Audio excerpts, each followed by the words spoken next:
It was a day of reckoning for the Reserve Bank of New Zealand, the venerable institution that has long been a bastion of monetary hawkishness. For months, the central bank had stubbornly clung to its stance of unrelenting tightening, even as dark clouds gathered over the economic horizon. But on this fateful Wednesday in Wellington, the old lady of Threadneedle Street finally blinked. The central bank's Monetary Policy Committee held the official cash rate steady at 5.5%, as the financial world had widely anticipated. Yet the real story lay not in the decision itself but in the subtle shift in rhetoric that accompanied it. Gone was the defiant language about the need for further rate hikes.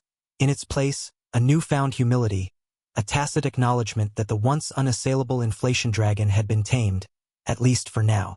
A range of business and consumer surveys and higher frequency spending and credit data all point to declining activity.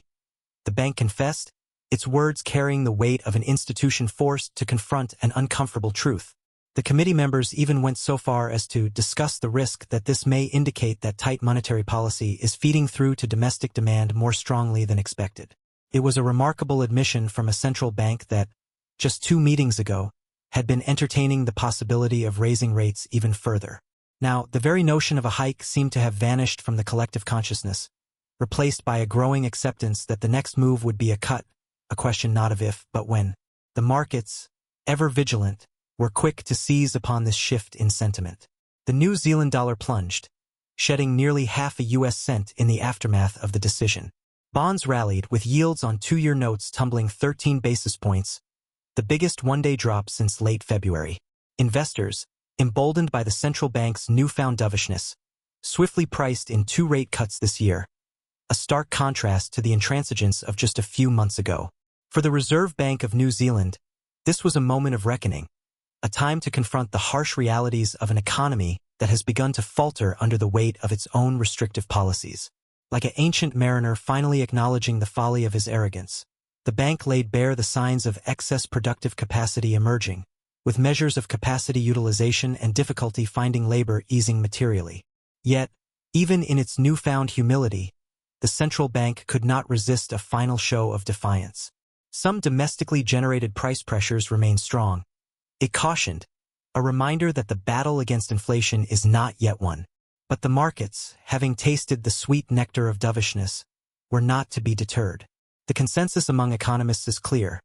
The next move will be a cut, with the only debate being the timing, from as soon as August to as late as the first quarter of next year. In this great drama of monetary policy, the Reserve Bank of New Zealand has found itself cast in the role of the repentant sinner, a once proud institution forced to confront the limits of its own hubris. The old lady of Threadneedle Street may have blinked, but in doing so, she has opened her eyes to a new reality, one in which the pursuit of ever tighter policy must give way to a more nuanced, data-driven approach. As Nick Tuffley, the chief economist at ASB Bank in Auckland, sagely observes, although the RBNZ still sees the need for monetary policy to remain restrictive, it is making the duration a lot more conditional on data. In the ever-evolving dance between central bankers and the markets, this latest step may yet prove to be a pivotal one, a moment when the old certainties gave way to a new era of cautious pragmatism. For in the end, even the mightiest of central banks must bow to the inexorable forces of economic gravity. The Reserve Bank of New Zealand has learned this lesson the hard way, but in doing so, it has taken a crucial step towards restoring its credibility in the eyes of a skeptical world. The old lady may have stumbled, but she has not yet fallen, and in her newfound humility, she may yet find the strength to navigate the treacherous waters that lie ahead.